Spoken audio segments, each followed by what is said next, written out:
In IAS political science paper, one question is normally asked about the making of India's foreign policy. That is, not about the relations of India with others, but about how a foreign policy is constructed by any country. And in India, as we know that we had a long history of foreign relations, and after independence, we have come out with a very strong foreign policy which is independent and non-aligned, and which has been appreciated by many countries. So there is a good book about how foreign policy in India is constructed, and that is what I am referring to today. The book is named The Making of India's Foreign Policy by J. Bandyopadhyay. Now it's a old book, relatively old book.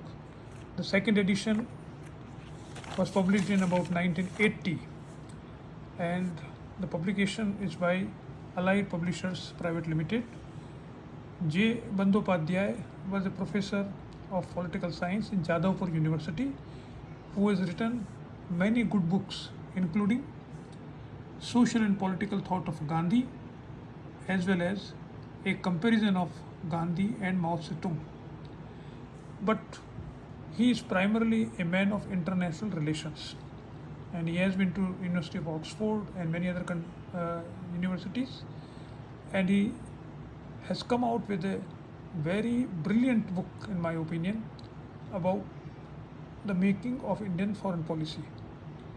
If you will search papers of IAS, then you will find that every second year, at least, not every year, every second year, there is a question about the making of India's foreign policy, and this book is, which I believe is one of the best on this subject. The book consists of many chapters,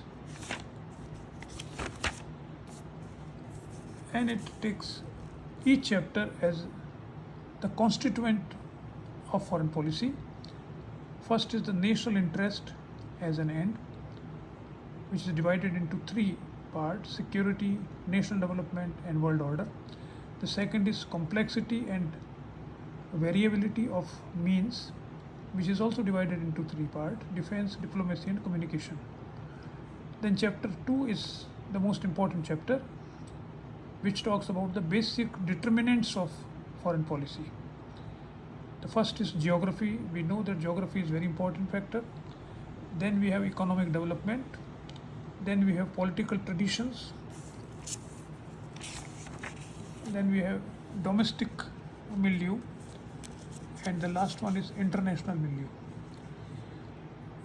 Now these are the topics which are very important and which have been taken care of by the author by giving numerous examples.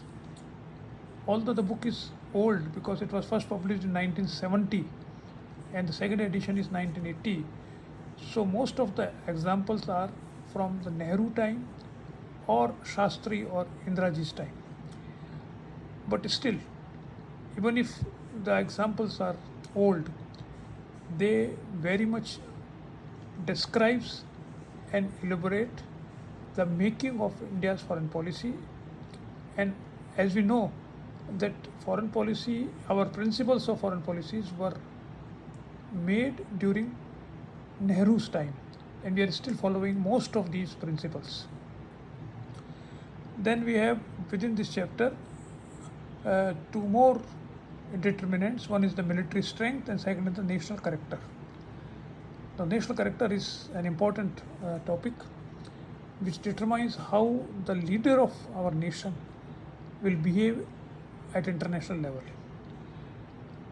Chapter 3 is political institutions, which means those institutions which determine or which influences our foreign policy making.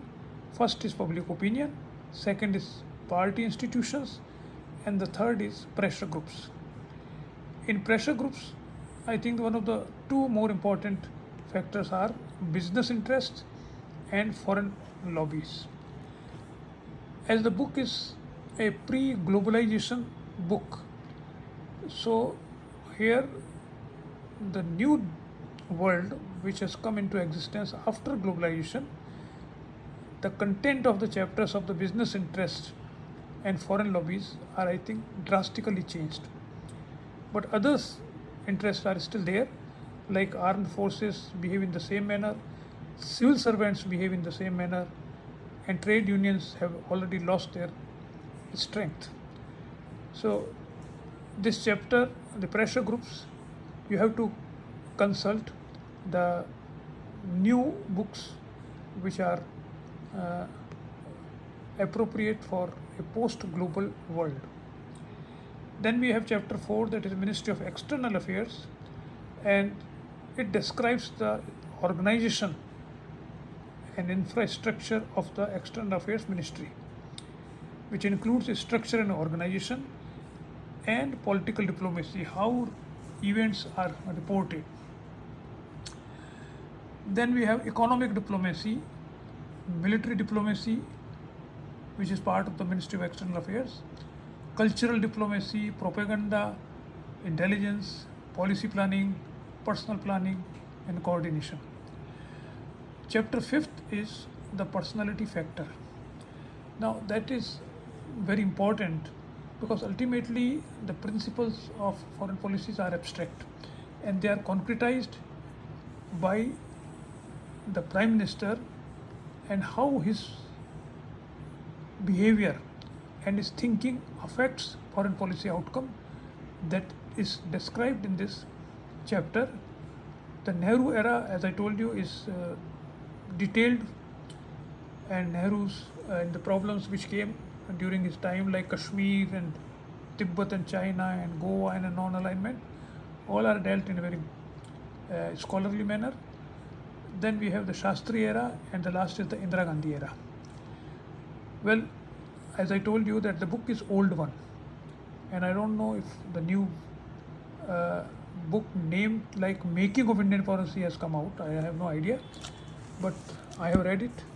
I own this book, and I strongly recommend that those who are preparing for IAS especially, they should read this book, and those who are preparing for other examinations where political science is a subject, like assistant professor or even school teacher, if they can hold copy of this book, it will be of great benefit for their examination. Thank you.